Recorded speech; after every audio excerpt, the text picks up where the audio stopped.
Vamos a cambiar de tema. Recibimos al penalista Mario Moretti, pero antes le vamos a preguntar, doctor, gracias por estar con nosotros. Sanmarquino usted y profesor, a propósito del tema que acabamos de comentar. Y profesor de San Marcos ya durante varias décadas. ¿Qué opinión le merece esta situación? Que es lamentable.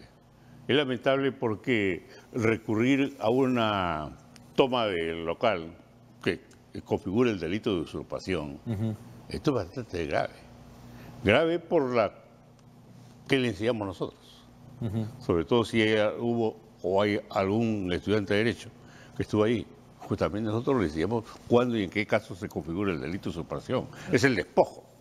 Claro. Y la toma del local ejercitando violencia y más de 2 personas es una usurpación agravada. Una cosa es la representación universitaria que debe haber, e incluso el que es cuando nos dicen saquemos la política de las universidades, eso no es lo correcto tampoco. Ahí es donde precisamente tiene que darse el debate político. Y siempre ha existido. Pero el delito es otra cosa. Es otra cosa. Vamos a ir cambiando de temas porque tenemos pocos minutos y 3 temas puntuales que yo quiero tocar con usted, doctora Moretti. Primero, los Mamani videos.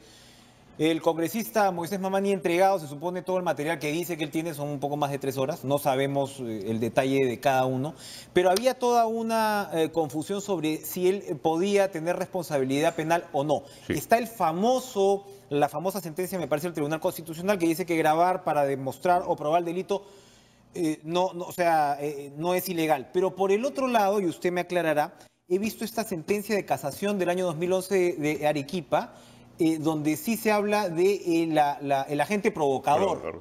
Exactamente. ¿Dónde está parado Mamani legalmente aquí? Aquí estamos nosotros, no hay un delito de corrupción si no hay 2 personas, el corruptor y el corrupto. ¿Cómo se denuncia al corruptor y el corrupto, que es Mamani?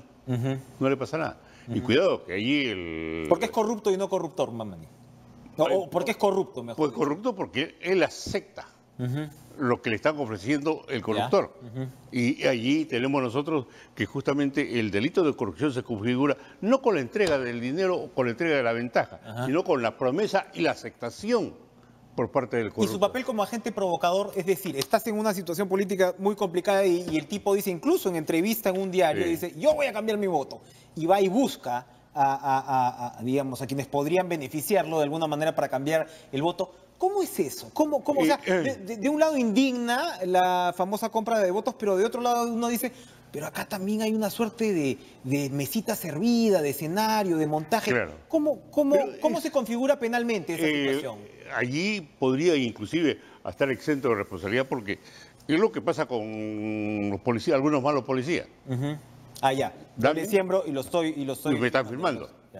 Y eso ha pasado con más de un tiempo. Pero es una situación un tanto indefinida, es que depende cómo se lo plantean a uno. Y es justamente en esta sentencia que se dictó en la Suprema respecto al agente provocador, hasta qué punto me están provocando para que yo caiga. Entonces allí ellos caen, bueno. ¿Esta sentencia del agente provocador relativiza la responsabilidad del otro lado? Indudablemente. ¿Puede relativizar la responsabilidad del otro lado? Es decir, bienvenido Ramírez, Kenji, todos ellos van a tener que sacar esa sentencia como mecanismo de defensa. Por supuesto. Bien. El caso Villarán, doctor, ayer se allanaron 2 viviendas, ¿no? Parece que la segunda es de la hermana que se la había prestado porque ella estaba trabajando en Villa El Salvador, en fin. Veremos qué se obtienen de esos allanamientos.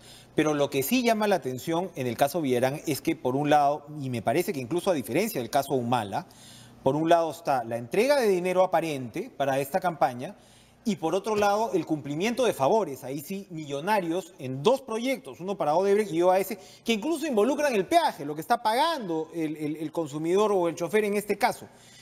Esto que habla la Fiscalía de la voluntad hipotecada, ¿configura también un agravante? Indudablemente que sí. Y esto no solamente lo vemos nosotros en los 2 casos que hacen referencia. El túnel de Benavides con la Panamericana. En principio se proyectó 2 bypass o 2 puentes aéreos. Lo cambian 3 meses antes que ella deje el cargo, se lo da a Odebrecht y cambian el proyecto. Ya no es los 2 puentes, sino el túnel. O sea, hubo favorecimientos específicos. El caso del peaje de Puente Piedra es especialmente escandaloso porque en el contrato se incluye y dice, si la gente pitea, la municipalidad asume el costo del peaje, que es una locura, ¿no? O sea, ¿dónde se va a incluir esto? El otro caso, el que me parece que es OAS, que vende a Vinci el proyecto, un proyecto donde ni siquiera se habían invertido 500 millones de dólares y que termina en aquí cerquita, en el bypass de 28 de julio, que bueno, en fin, Castañeda lo cambió y yo diría que también es cuestionable por ese lado. Pero no llegan a invertir 500 millones de dólares y lo venden por casi 1.700 millones de dólares, es decir, con el contrato plus, ¿no? La concesión plus. Entonces, ahí la situación de Villarán es bastante complicada. Y no además, es solamente plata de campaña. Cuidado con el túnel. Existe pronunciamiento de Ocinermín, pronunciamiento de la Defensoría del Pueblo, pronunciamiento del Ministerio de Transportes. No hagan el túnel. ¿Por qué? Porque por debajo del túnel pasa un tubo de 20 pulgadas de diámetro que transporta gas. Yo paso por ese túnel, doctor, y miro arriba siempre así con mucho cuidado, porque los que pero tenemos que ir al centro igual se usan. En el centro. Pero bueno. Entonces, ¿por qué a qué iba esto? Porque se supone que la entrega de plata en campaña no es necesariamente delito. No. Y por eso la Fiscalía, por todos casos que para mí, no sé si sea cuestionable, para todo quiere aplicar la figura del lavado de activos. Acá no sería necesario. No, porque acá sí estamos hablando de una suerte de coima. Exacto.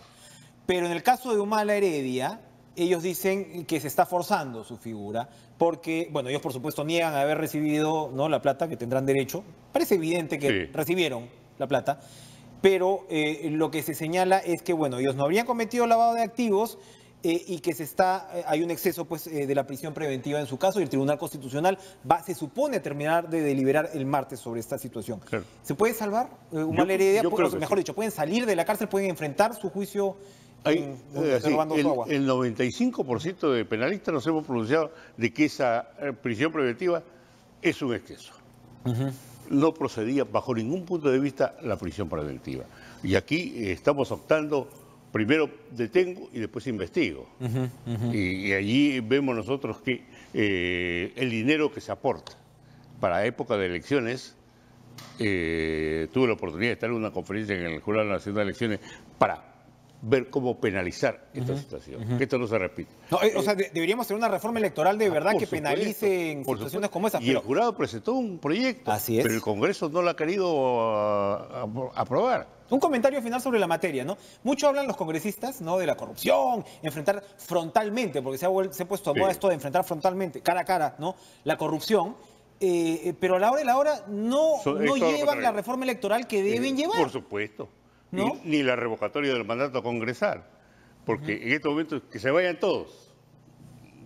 La opinión pública no quiere que ellos se queden, pero ¿por qué lo aprobaron cuando en época de elecciones nos promete la revocatoria del mandato congresal a la mitad de su mandato? Mucho hablamos, en realidad lo que quieren es que todos los adversarios políticos de repente se vayan a la cárcel sin pensar que ellos mismos les pueden morder la cola, porque el caso de Keiko Fujimori es complicado si es que lo comparamos también con el de Humala Heredia, no sería tan distinto. Cuidado, que yo sé de muy buena fuente que hay un buen número de abogados, un buen número de funcionarios, un buen número de políticos que está comprometido en el caso Odebrecht.